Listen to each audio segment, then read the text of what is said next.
A ver, ¿quiénes los que estamos acá? ¿Quiénes tienen una familia grande? Hay unos cuantos ahí con familia grande, ¿no? Entonces, primero que a veces cuando uno forma parte de una familia grande, cuando llegan esos momentos así en el año, no sé si es Navidad, Año Nuevo, lo que sea, donde toca así como esa comida familiar donde se juntan todos, donde viene así gente de los diferentes lugares, gente del interior, o bueno, ustedes van para el interior, o más para el interior, porque estamos en el interior. Y vieron que bueno, que a veces las familias grandes, hay de todo, ¿no? Todos tenemos esos familiares, todos tenemos ahí algún tío un poco extraño, por el cual uno casi que tiene que andar pidiendo disculpas por ahora, o atajándose por si tiene algún disparate en la mesa, o siempre hay alguien así que con un tipo de vida completamente diferente a la nuestra, porque bueno, en la cantidad de personas termina habiendo mucha diversidad.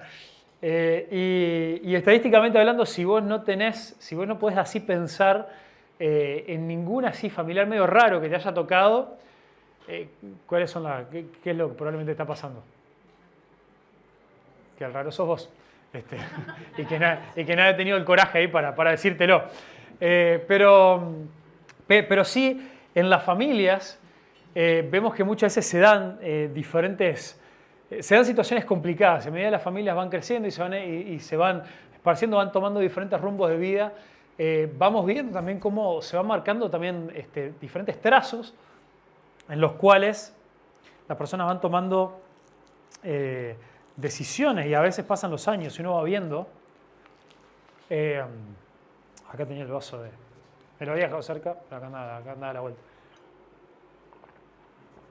Yo empiezo a hablar demasiado bajo, ustedes me avisan, por ahí Gaby me regula un poco, me alejo acá para que no acople. Voy a intentar no hablar muy fuerte hoy, porque ando medio débil de garganta. En fin.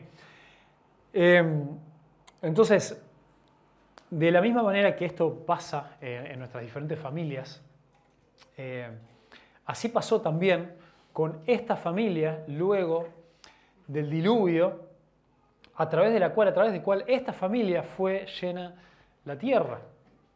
Y si ustedes se acuerdan, hace 2 semanas atrás, hace como 3 semanas atrás, antes del retiro que habíamos estado también en Génesis 9, habíamos visto el final del diluvio, habíamos visto el pacto de Dios con Noé.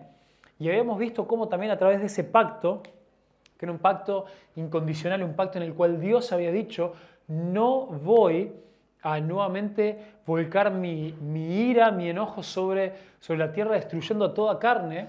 ¿Se acuerdan cuál era la razón por la cual Dios había prometido no destruir a toda carne? Porque dijo, bueno, ahora sí que les dio una nueva oportunidad, se van a portar bien y ahora va a salir bien la cosa. ¿Era esa la razón? Exactamente, todo lo contrario, porque el corazón del hombre es malo y perverso y su intención es hacerlo malo todo el tiempo. Y veíamos como esa gran ironía o una aparente contradicción ahí de decir, che, qué loco esto de que de repente lo mismo que terminó moviendo a Dios a decir, hay que poner un fin a esta maldad porque el fin de toda carne, de todo hombre ha subido delante de mí por la maldad, por el pecado, por la destrucción, por la violencia, parece ser lo mismo que ahora lo motiva a decir, no voy a volver a hacer esto nunca más. Porque Dios vio que en el hombre volvía a haber una y otra vez pecado. Y a pesar de que fueron salvados a través de un justo, volvió a haber pecado. Y así termina Génesis 9. Luego de este nuevo pacto, luego de que Dios dice, he colgado mi arco en las nubes como señal de este pacto en el cual no voy a destruir nuevamente a las personas de la humanidad, vemos que después de eso, lo primero que vuelve a surgir es nuevamente el pecado. Nuevamente veíamos también ese paralelismo con Génesis 3, con el primer pecado de Adán y Eva, en el cual nuevamente vuelve a haber vergüenza que es descubierta, vuelve a haber desnudez, vuelve a haber un fruto del cual alguien toma y abusa de ese fruto, y nuevamente el pecado es introducido a este mundo caído, a este mundo roto por el pecado. Y eso trae sus consecuencias, eso trae su maldición. Y por eso quería que volvamos a repasar cómo termina luego de que Noé se despierta, vuelve en sí, ve lo que había pasado con sus hijos. Si no se acuerdan, después vayan y vuelvan a releer ahí el capítulo 9. Pero en sí también se expresa ahí para con sus hijos. Y termina dando bendición y maldición sobre sus hijos. Dice en el versículo 24, dice, cuando Noé despertó de su embriaguez y supo lo que su hijo menor le había hecho, dijo, maldito sea Canaán, siervo de siervos serás para sus hermanos. Y dijo también, bendito sea el Señor, el Dios de Sem, y sea Canaán su siervo. Engrandezca Dios a Jafet y habite en las tiendas de Sem, y sea Canaán su siervo. Entonces, acá vamos a ver en estas palabras, en esta declaración de Noé sobre sus hijos, sobre la bendición y sobre la maldición que le establece para ellos, vamos a ver el patrón, lo que va a aparecer también después en todo lo que es la descripción de qué pasa con estas familias, o con esta familia y sus descendientes. ¿Qué es lo que pasa con los 3 hijos de Noé? ¿Qué es lo que pasa con Cam, de quien también descendería Canaán? ¿Qué es lo que pasa con Sem? ¿Y qué es lo que pasa con Jafet? Y lo primero que vemos acá es este patrón de que dice de que Canaán iba a ser siervo para sus hermanos. Que aparte, recordemos, acá dice Canaán, pero en realidad el hijo era Cam. Ya vamos a ver qué pasa con eso. Pero después también dice, bendito sea el Señor, el Dios de Sem. Esto es interesante, acá hay una bendición, y es una bendición que ¿para quién es? ¿A quién está bendiciendo Noé? ¿Cómo? Al Señor. Uno diría, bueno, pero la bendición debería venir, uno se lo esperaría, está dando bendición y maldición sobre sus hijos, vendría para Sem, pero en realidad dice que la bendición es al Señor, el Dios de Sem. Pero sí lo que queda implícito en esta bendición es que Sem vendría a ser también de quien el Señor sería su Dios y sería también quien traería bendición a el Señor. Y vuelve a repetir, y sea Canaán su siervo, algo que se vuelve a repetir. Y engrandezca Dios a Jafet y habite en las tiendas de Sem. Acá aparece también otra frase un poco extraña que va a ser clave para el capítulo 10. Dice que Jafet va a ser alguien que él y su descendencia van a ser engrandecidos. Va a ser alguien que va a ser bendecido quizá esto con su grandeza, con su descendencia. Y aparece esta frase, y habite en las tiendas de Sem. Qué extraño esto, habitar en las tiendas del otro hermano. Esto tiene, ya vamos a ver también que tiene, es una profecía, una promesa que tiene un doble significado que vamos a ver que se cumple, porque decir que hay en ese tiempo, decir que alguien habita en las tiendas de otro, tiene 2 connotaciones. Tiene una connotación positiva y tiene una connotación negativa. La connotación negativa viene por el hecho de que es lo que pasaba cada vez que alguien conquistaba a otro. No sé si se acuerdan, hay un relato bien adelante cuando Jerusalén está siendo sitiada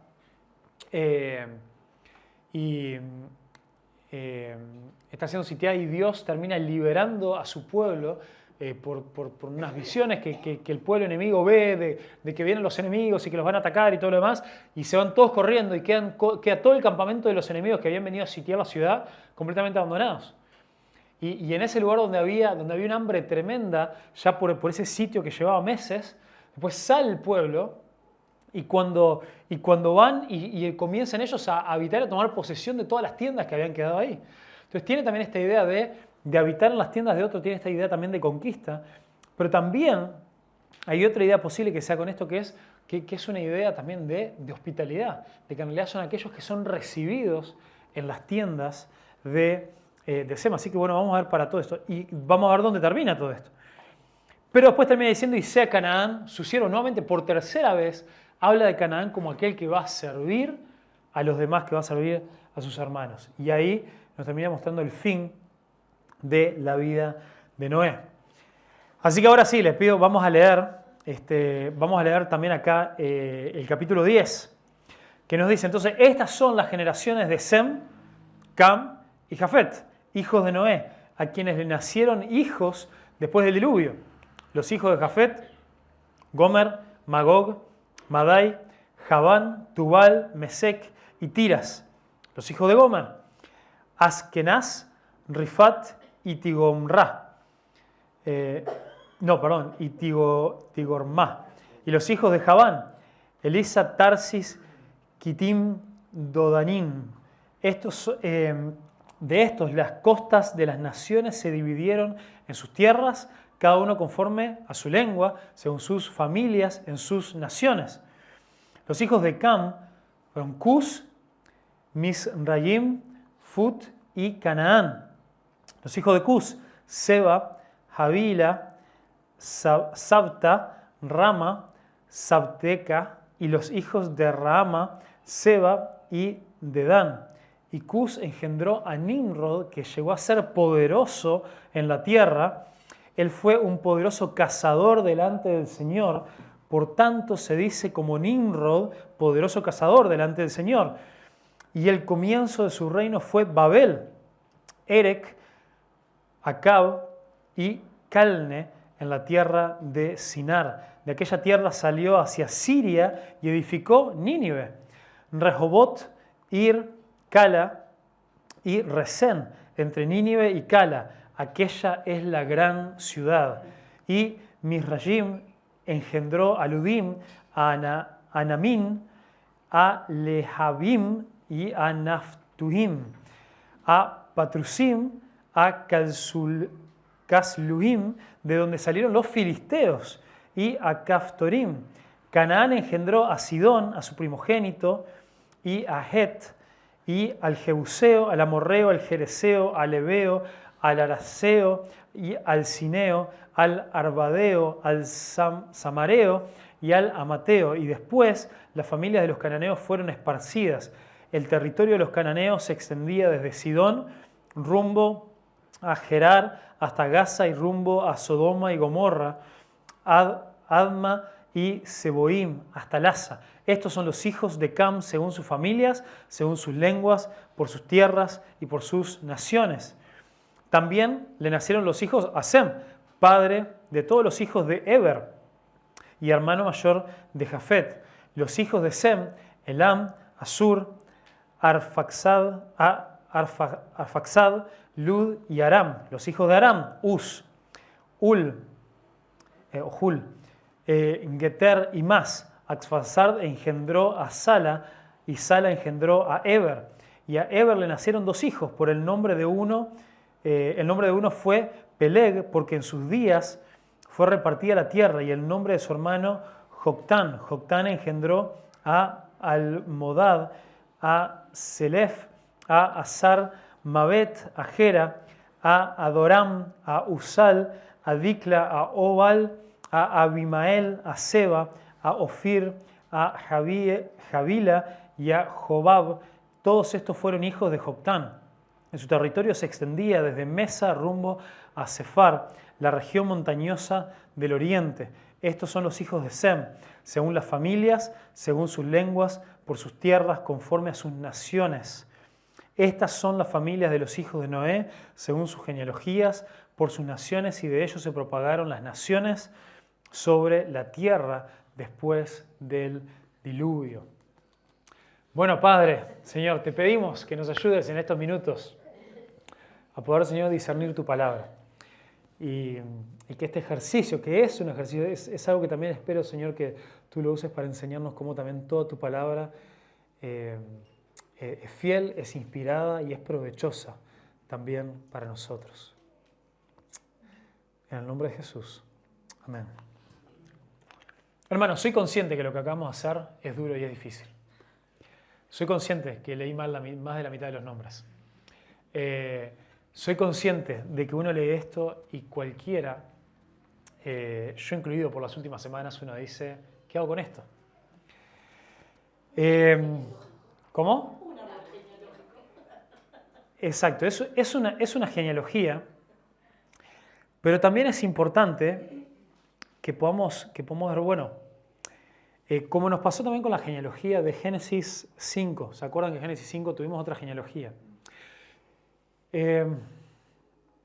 Y yo quiero que hoy de acá nos llevemos dos enseñanzas, o dos enseñanzas que van paralelas.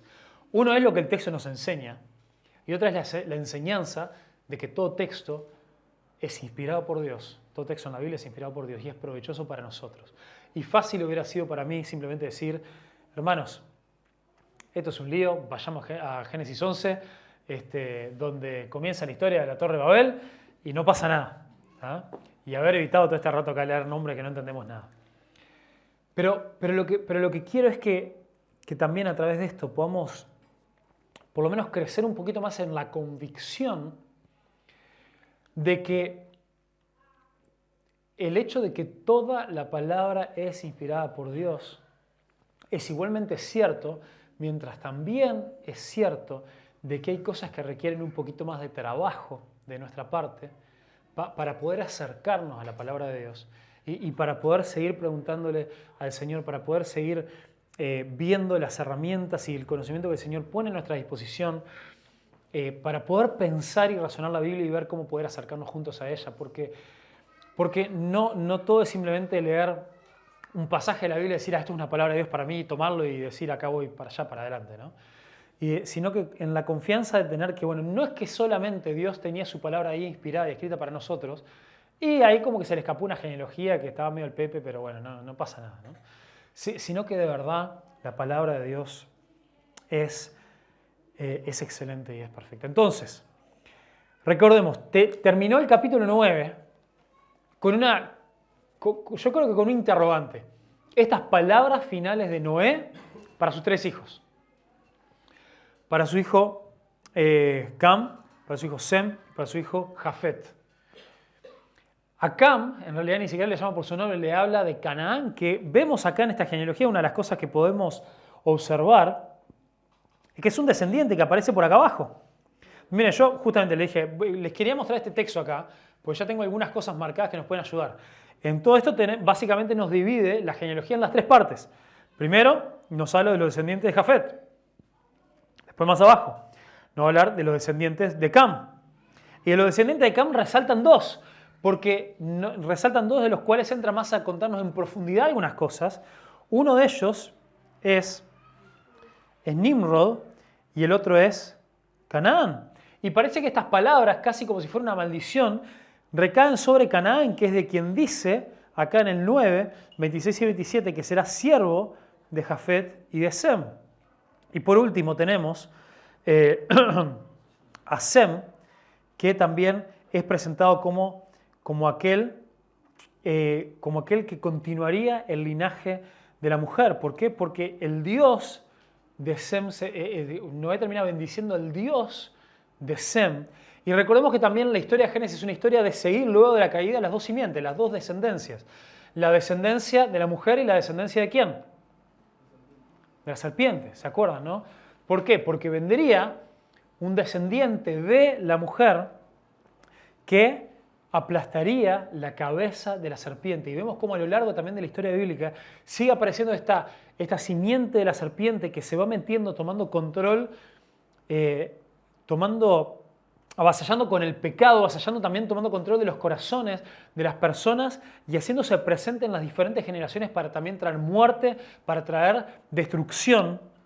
Y esto pasa una y otra vez, pero Dios permanece fiel a su promesa de permanecer, de establecer un nacimiento, una descendencia de la mujer a través de la cual vendría la esperanza y la salvación para todos.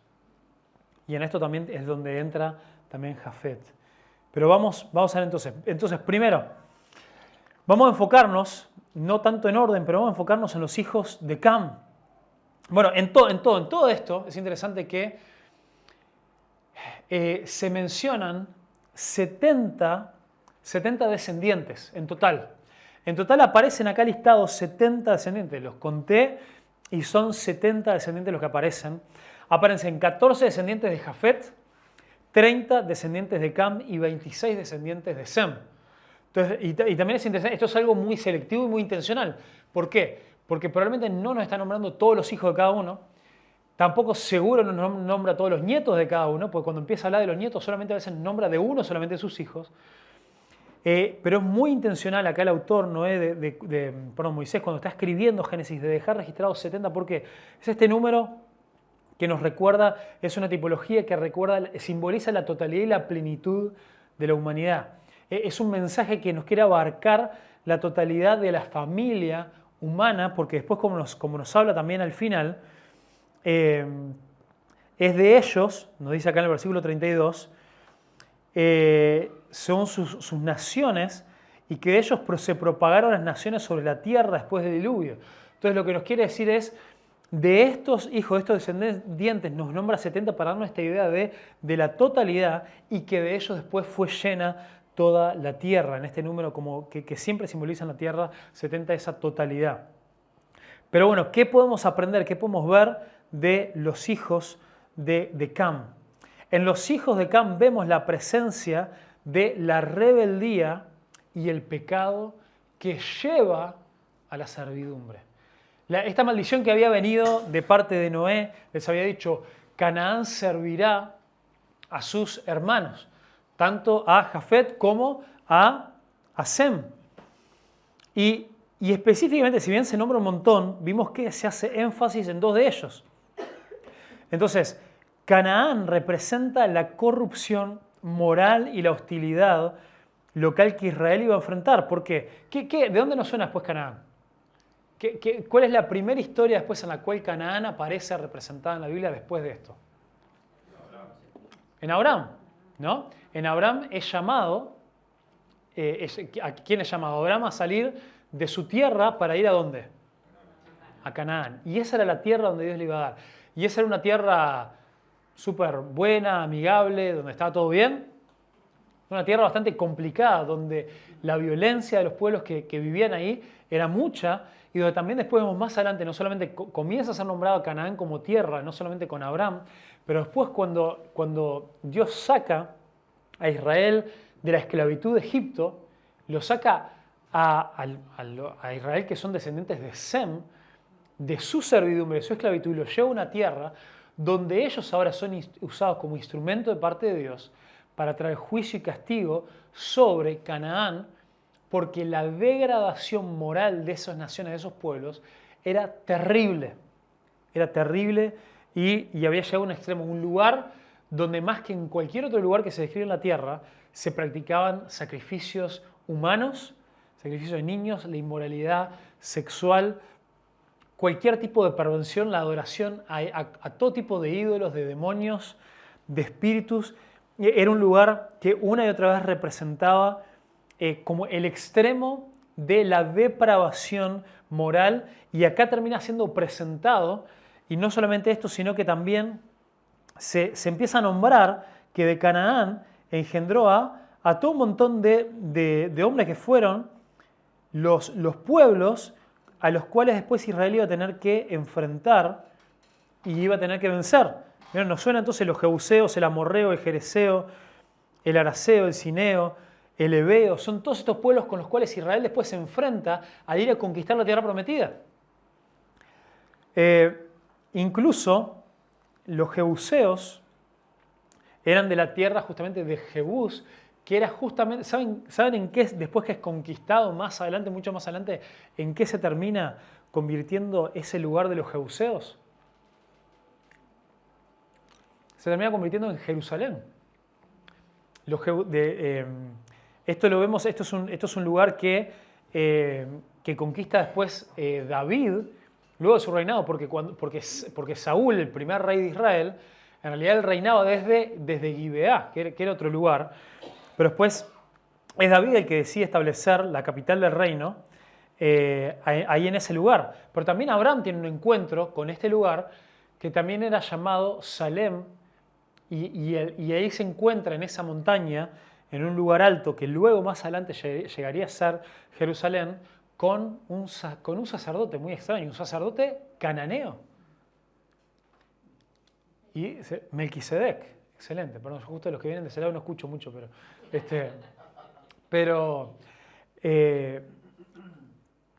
se termina encontrando con Melquisedec, que nos dice que era un sacerdote del Dios Altísimo, pero extrañamente no era ni pariente de Abraham, ni siquiera era descendiente del linaje de Sem. Y también es esto bien interesante, que de un linaje que representaba la rebelión, que representaba el pecado, igual Dios había plantado a alguien ahí que había llegado a conocer al Dios Altísimo, y a quien después Abraham le termina rindiendo no le rinde culto a él, no es que lo adora a Melquisedec, pero sí le trae sus diezmos y lo termina honrando como un rey. Es una historia bastante interesante que algún día quizá la veremos. Pero no solamente esto, que se empieza a establecer todos estos pueblos que recuerden, ¿quiénes eran los que recibieron este primer texto de Génesis? Si bien nosotros ahora estamos hablando del comienzo del tiempo, pero ¿quién recibió ese texto? El pueblo de Israel. Entonces este pueblo de Israel recibió esto y claro, y por eso se le empezaban a encender todas las luces. Porque ellos sabían que cuando Moisés les estaba contando estas historias y las estaba dejando registradas, sabían que hacia ellos se dirigían. Este era el lugar al que ellos tenían que ir a conquistar todos estos pueblos que dice que fueron esparcidos en estos territorios, en los territorios cananeos, desde Sidón, rumbo a Gerar, hasta Gaza, rumbo a Sodoma y Gomorra, otras dos ciudades que iban a jugar también un rol clave, que también desde la época también de Abraham nos dejan claro que eran representantes de la perversión moral total. Entonces vemos que los descendientes de Cam, el primero, Canaán, representa la perversión total del corazón humano y hasta dónde podemos llegar. Pero también aparece otro personaje que en realidad pareciera ser hasta más central acá y va a jugar un rol súper importante en toda la historia del resto de la Biblia, que es Nimrod. ¿Alguien ha escuchado antes de Nimrod? ¿Les suena de algo? ¿De qué nos suena? ¿Cómo? No escuché. No. Bien. Cuando toca el timbre. No, pero entonces, Nimrod se le ha puesto como nombre, también se ha usado, capaz que ya hoy en día no se usa mucho, pero se ha terminado también usando en muchas películas o en muchas series o en historias. Se ha vuelto como un personaje un poco, hasta como mitológico, que trasciende, que trasciende la ¿cómo se llama? Que trasciende la Biblia, esto quiero decir, ¿no? Que se ha insertado en muchos aspectos de la cultura. Es más, hay buenas razones para creer que en realidad Nimrod no está hablando de una persona real de carne y hueso.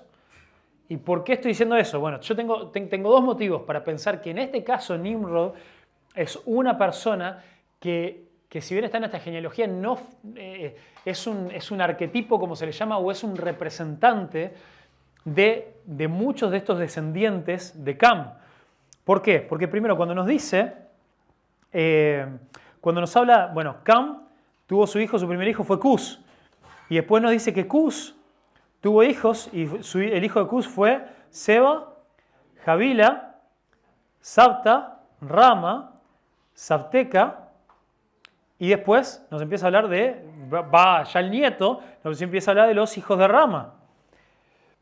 Entonces no lo nombra, así como pasa con los otros que lo nombra en la primera lista, no lo nombra como dentro de sus hijos, como dentro de los hijos de Cus, a Nimrod, hasta que después, más adelante, después que habló hasta de los nietos y de todo lo demás, ahí vuelve a hablar de Nimrod. Pero hay otra razón que para mí es más importante, o más, para mí tiene un poco más de peso, que tiene que ver con todo lo que este Nimrod vino a hacer. Entonces, este Nimrod dice que llegó a ser poderoso en la tierra, un poderoso cazador delante del Señor. Y esta frase delante del Señor, a nosotros en español nos suena como algo bueno, ¿no? Como alguien que fue un valiente delante del Señor, ¿no? Como alguien que estaba con el Señor. Pero en realidad la frase en hebreo es bastante más ambigua y muchos piensan que lo que puede representar la frase como delante del Señor es como alguien que es un valiente cazador y poderoso guerrero enfrentado al Señor. Delante en el sentido que está como que, ¿vieron así como, es esta idea de que se pone cara a cara, pero no en un buen sentido, casi como cuando desafiante, ¿no? Como cuando se está mal por una pelea callejera, ¿viste? Y uno dice, se pone así, ¿qué te pasa, Una cosa así, ¿no? Alguien que por su fuerza y por su poder se para de manera desafiante cara a cara contra Dios. De vuelta, el hebreo ahí es un poco ambiguo en esa frase, porque muchos creen que un poco a eso se refiere con esto de delante del Señor, que aparece dos veces. y también porque nada de lo que él después viene a representar es nada bueno ni positivo delante del Señor. Entonces, ¿qué es lo que este Nimrod viene a hacer? Dice, el comienzo de su reino fue Babel. Babel, vamos a ver que es la historia que tenemos desarrollada en el capítulo 11, ¿no? Entonces, Babel, ¡ay, qué lindo! Mira qué linda es la primera ciudad de Babel que se forma. ¿Todo es algo precioso? No, Babel representa también, es el pináculo del orgullo, el pináculo es el clímax de la autosuficiencia, de hacer las cosas en nuestras fuerzas, de decir yo puedo y yo no necesito a Dios. ¿Por qué? Porque ellos quisieron construir esta torre, que bueno, lo veremos la próxima. Pero después dice, no solamente le alcanzó con Babel, que a ver, ya haber construido, haber comenzado con Babel, fue algo que le tiene que haber llevado un montón de tiempo. Pero después también estableció a Erech, a Acab, a Calne, en la tierra de Sinar. Esto no está hablando de personas, está hablando de ciudades que él fue a establecer. Suena como un trabajo bastante extenso para una persona. Pero no solamente eso, sino que después de hacer todo esto, salió de aquella tierra hacia Asiria y edificó Nínive. Bueno, entonces Nínive termina jugando otro rol importante y fundamental en la historia del pueblo de Israel. Sí, Nínive, de donde más nos suena es de qué historia. De Jonás. Pero el Nínive fue la capital de qué imperio. ¿Se acuerdan? Del imperio asirio. Entonces, no solamente fue importante en el momento de Jonás, pero después, un par de generaciones después, fue uno de los imperios que vino y que conquistó y que destruyó el pueblo de Israel. Especialmente hablando de las tribus del norte. Entonces, se establece acá Nimrod como aquel que sería el fundador de los dos imperios, porque Babel, algo que no les dije recién, pero Babel es sinónimo con... Babel es el comienzo del otro imperio que también tendría mayor relevancia en toda la Biblia en cuanto a enemigo de Israel, Babilonia. Y acá comienza con Nimrod, aquel que va en sus propias fuerzas, aquel que se cree que puede enfrentar a Dios, aquel que se cree autosuficiente, aquel que construye imperios y ciudades por su propia fuerza y para su propia gloria y para hacer de él un gran nombre, como nos va a decir después el capítulo 11, establece los dos reinos, los dos imperios que se iban a presentar en mayor oposición al linaje de la mujer y al pueblo de Dios. Entonces aquel que iba a establecer Babilonia y Nínive, o podríamos decir Asiria. Entonces, de vuelta, recapitulemos un poco. Tenemos esta simiente, tenemos a Cam, quien nos dice que iba a ser sirviente de sus hermanos, pero que el comienzo parece comenzar como aquel imperio o como aquel hombre cuyos descendientes iban a ser los más fuertes. Y el tema, y acá sí, de a poquito, gracias por haberme aguantado hasta acá, pero era bueno, era necesario que empecemos a ver estas conexiones, si no, no íbamos a poder aterrizar a ningún lado. Entonces, ¿nos podemos nosotros identificar en momentos en nuestra vida, en la forma en la que nosotros vivimos, con personas que comenzamos a vivir en nuestras fuerzas, comenzamos a vivir y a establecer reinos para nosotros mismos, para crear un nombre para nosotros mismos, diciéndole a Dios, yo no te necesito, es más, diciéndole a Dios, yo te puedo enfrentar por lo que yo hago en mis propias fuerzas, y que eso también nos termina llevando, como después pasó con Canaán, a la degradación moral, a la idolatría, nos termina llevando a estar parados como enemigos de Dios, así como estuvo también Canaán durante mucho tiempo. Y eso, bíblicamente hablando, ¿qué es lo que cuando nosotros nos apartamos de Dios y nos entregamos completamente a la autosuficiencia, al egoísmo, al pecado, a la inmoralidad, a la idolatría? Eso la palabra de Dios lo describe como que nosotros nos hemos vuelto completamente esclavos al pecado. completamente esclavos al pecado.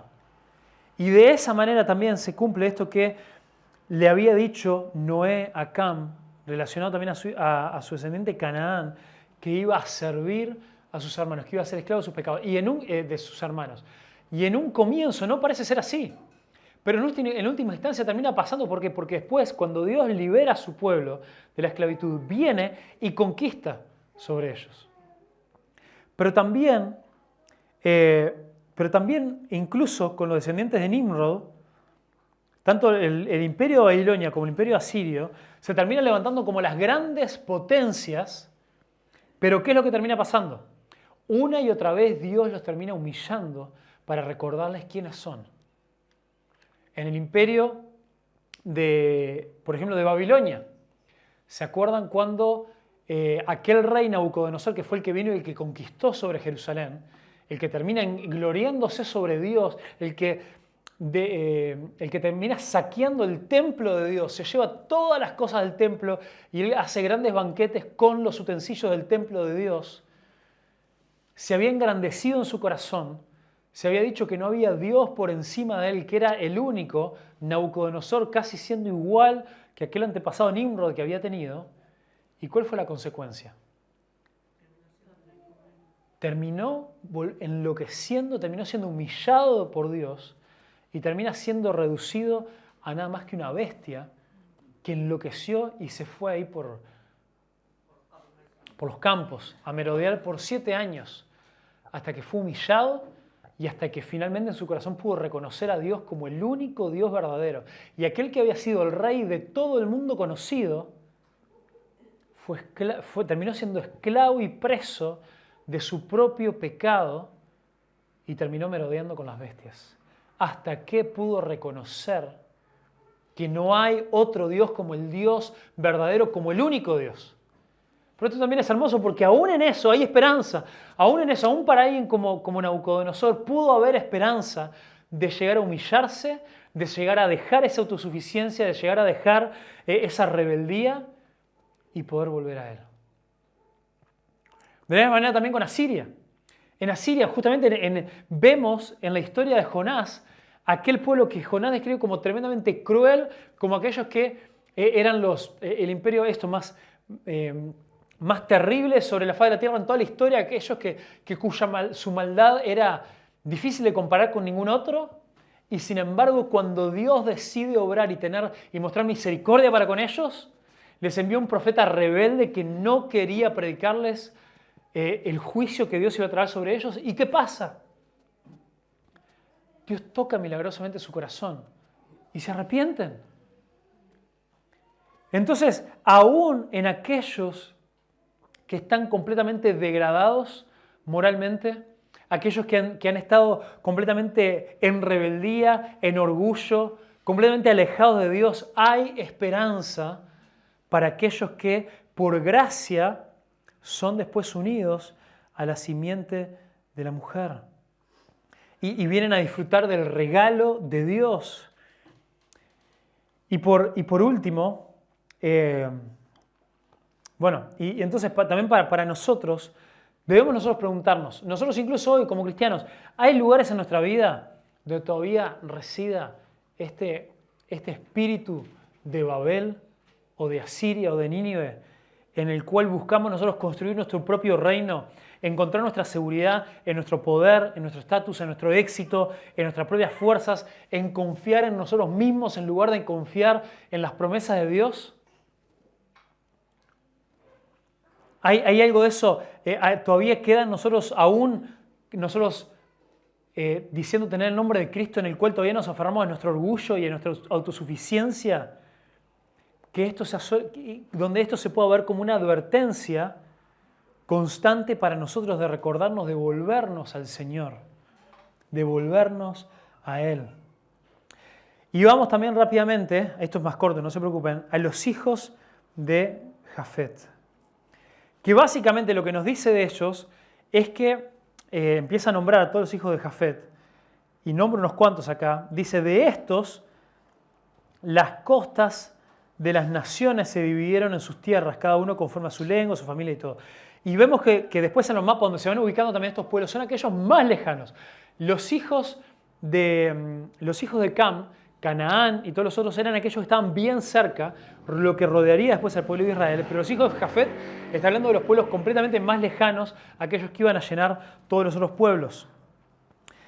Y nos dice acá que vivirán en las tiendas de Sem, nos decía acá en el 9:27. Y esto es algo que se cumple.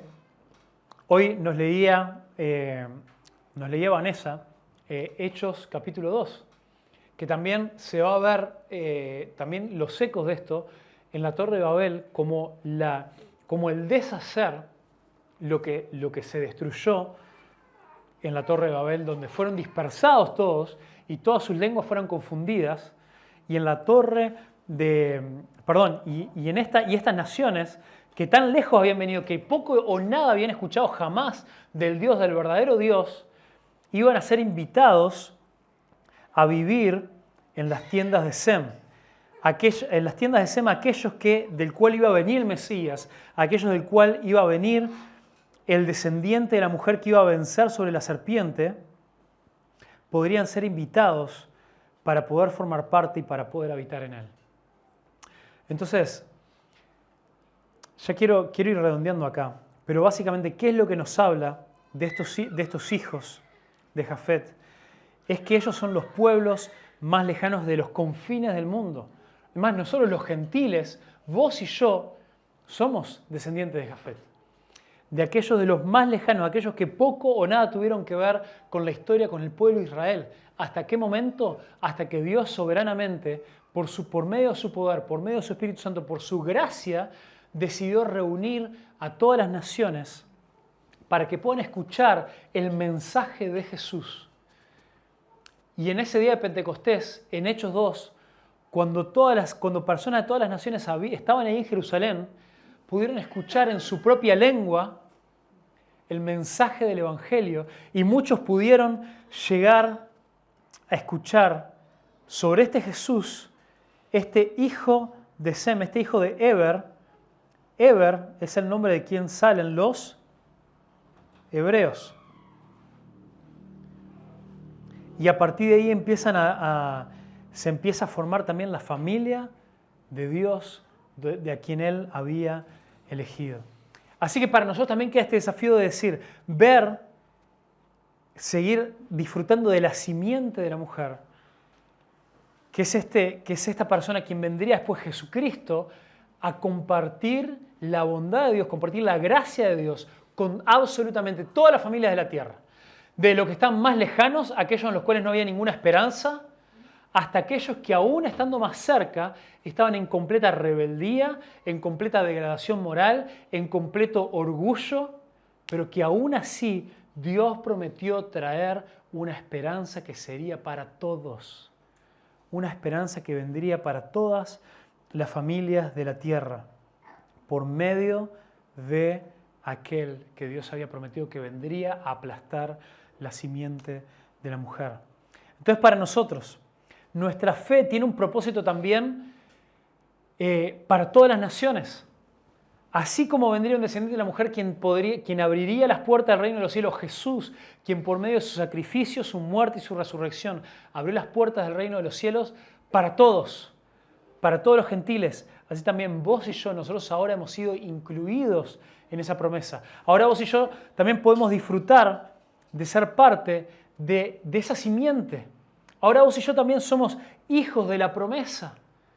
Y también queda en nosotros la responsabilidad de poder compartir esto con aquellos, con los hijos de Jafet, aquellos que están lejos, aquellos que nunca han escuchado nada de Dios, aquellos que jamás se han imaginado la realidad de que hay un Dios bueno y un Dios amoroso que a pesar de nosotros, por su gracia, nos quiso alcanzar y ha trabajado toda la historia, el flujo de toda la historia para llegar a un momento en el cual le podemos conocer. Así como también aquellos hijos de Cam, en el cual vos y yo podemos ser usados para alcanzar a aquellos que en medio de su orgullo, de su rebeldía, en medio de su autosuficiencia, en medio de su degradación moral, puedan llegar a conocer, así como un día lo conocimos vos y yo, aquel que extiende gracia y amor a absolutamente todos los habitantes de la tierra. Entonces esto no es una historia solamente que trae bendición para algunos pocos y maldición para otros, sino esto es una historia que nos ayuda a ver cómo Dios elige a personas y elige un pueblo y una familia para sí, para que por medio de ellos todas las familias de la tierra puedan llegar a ser bendecidos.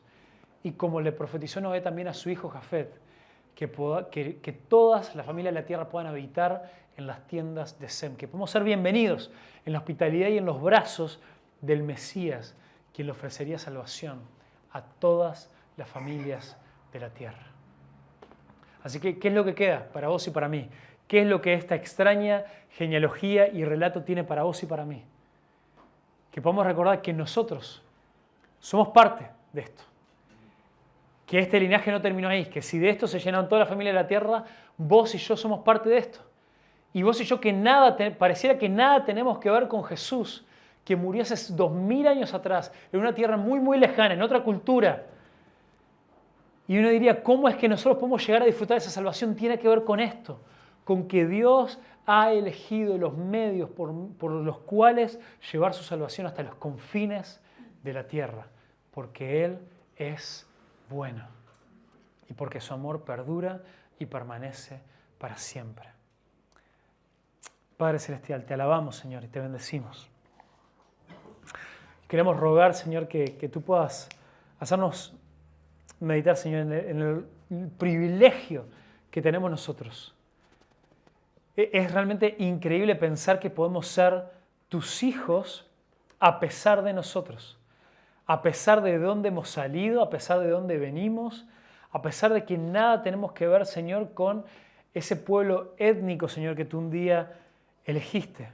Pero tú elegiste, Señor, ese pueblo étnico para que pudiera nacer el Mesías, para que pudiera nacer Jesús y a través de él la salvación extendiera hasta lo último de la tierra.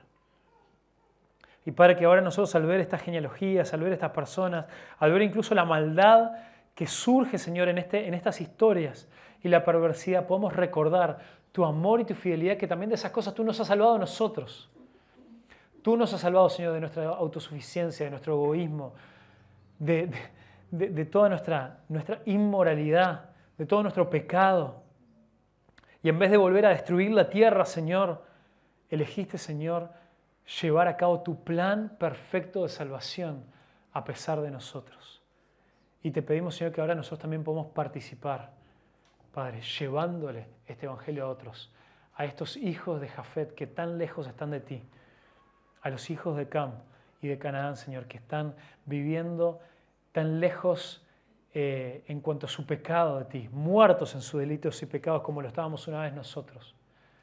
Padre, para que podamos compartir de esa hermosa gracia que ahora tú extiendes a todas las familias de la tierra. Te lo rogamos, Señor. Obra en nosotros para mover nuestro corazón a compartir, Señor, de tu evangelio. Obra, Señor, para mover nuestro corazón a alabarte. Te lo rogamos, Señor, en el nombre de Jesús. Amén.